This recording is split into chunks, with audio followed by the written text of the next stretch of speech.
আজ একটি আদালত অবমাননার মামলায় কলকাতা হাইকোর্টের 3 বিচারপতির মাননীয় বেঞ্চের সামনে উপস্থিত ছিলাম। তো এখন যে বিষয়টা সেটা হচ্ছে এসএলএসটি শারীর শিক্ষা কর্মশিক্ষা যে কর্মপ্রার্থীরা তারা এর মধ্যে একদিন কোর্ট তাই চত্বরের কাছাকাছি একটু বিতর্কিত পদ্ধতিতে তারা বিক্ষোভ দেখান, সেরম অভিযোগ আসে এবং সেখানে আদালত অবমাননার অভিযোগ ওঠে। তার পরিপ্রেক্ষিতে মামলা হয় এবং কোনো কোনো মহল রাজনীতিতে যারা আমার নাম আমার বক্তব্য সহ্য করতে পারেন না, আমার কোনো বক্তব্য দেখলে যারা যুক্তিতে উত্তর দিতে পারেন না, যাদের গা চিড়বিড় করে, তারা আমার নামটা ঢুকিয়ে দিয়েছেন সেই মামলায়। তো ভালো কথা, সেই কর্মপ্রার্থীদের সঙ্গে আমার নাম ছিল, আমি হাইকোর্টের নোটিশ পেয়েছি এবং আজকে আমি হাইকোর্টে উপস্থিত ছিলাম। তো সেখানে একটি খবর নিশ্চয়ই সংবাদ মাধ্যমে চলছে যে হাইকোর্ট একটি রুল জারি করেছেন যে আগামী 16ই জুন আমাকে উপস্থিত থাকতে হবে এবং বাকি যারা অভিযুক্ত আমি তাদের কথা বলতে পারবো না। এখানে একটা বিষয় হচ্ছে, এই রুল জারি হয়েছে, তো এটা ভেবে সিপিএম কংগ্রেস বিজেপি এমন আহ্লাদ করছে যেন দেখলে মনে হচ্ছে বাচ্চাদেরকে যে ওই স্কেল ও রুল টুল দিয়ে ক্লাসে শাসন করতো, আমাকে বোধহয় পেটানো হবে এরকম একটা কোনো ধারণায় এই ছাগলের তৃতীয় সন্তানরা লাফাচ্ছে। বিষয়টা হচ্ছে মহামান্য আদালত পরিষ্কার জানতে বলেছেন যে কেন আজ আমার তরফে হলফনামা দেওয়া হয়নি বা বাকিদের তরফে। জবাবি হলফনামা আজকের মধ্যে দেওয়ার কথা ছিল। বিষয়টা টেকনিক্যাল বিষয়টা হচ্ছে এই যে এই হলফনামাটি পুরোপুরি আমার তৈরি ছিল বা আছে, আগের সপ্তাহে এই হলফনামা তৈরি হয়ে গেছে।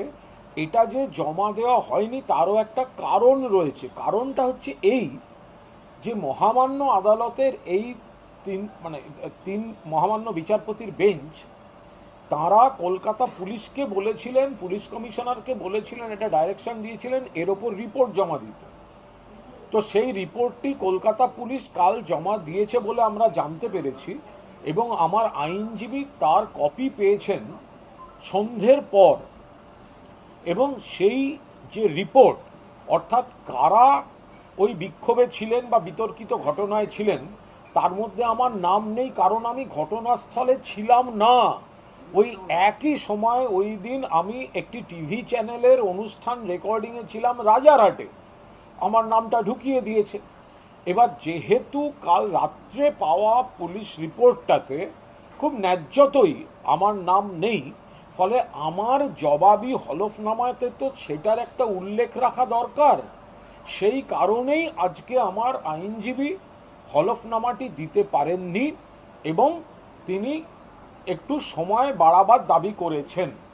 কিন্তু মহামান্য আদালত সবাইকেই একটা রুল জারি করে 16ই জুন উপস্থিত থাকার কথা বলেছেন। আমরা আদালতের নির্দেশ মাথা পেতে নিচ্ছি এবং 16ই জুন অবশ্যই উপস্থিত থাকব। দ্বিতীয় বিষয়, আমি কোথাও কোনো আদালত অবমাননা করিনি।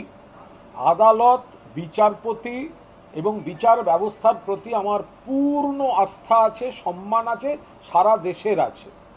আমার জীবনেও কোর্টটা বারবার আসে এবং প্রতিটা কোর্টের প্রত্যেক বিচারক এবং প্রত্যেক বিচারপতি জানেন যে কুণাল ঘোষ কোর্টকে বিচারপতিদের সম্মান দেয়। ফলে আদালত অবমাননার কোনো প্রশ্ন ওঠে না। যে কর্মপ্রার্থীরা সংযম হারিয়ে কোর্ট চত্বরে বিতর্কিত অসংযমী কোনো বিক্ষোভে যারা দেখিয়েছেন, আমি একদম তা সমর্থন করি না। তাদের যন্ত্রণার প্রতি আমি সহানুভূতিশীল, কিন্তু যন্ত্রণার বহিঃপ্রকাশে আমি একমত নই। এই যারা রাজনীতি করছে তারা অকারণ বলা ভুল নয়, তাদের কারণ আছে, তারা রাজনৈতিক প্রতিহিংসা থেকে আমার নামটা ঢুকিয়েছে, তাতে আমার কিচ্ছু এসে যায় না।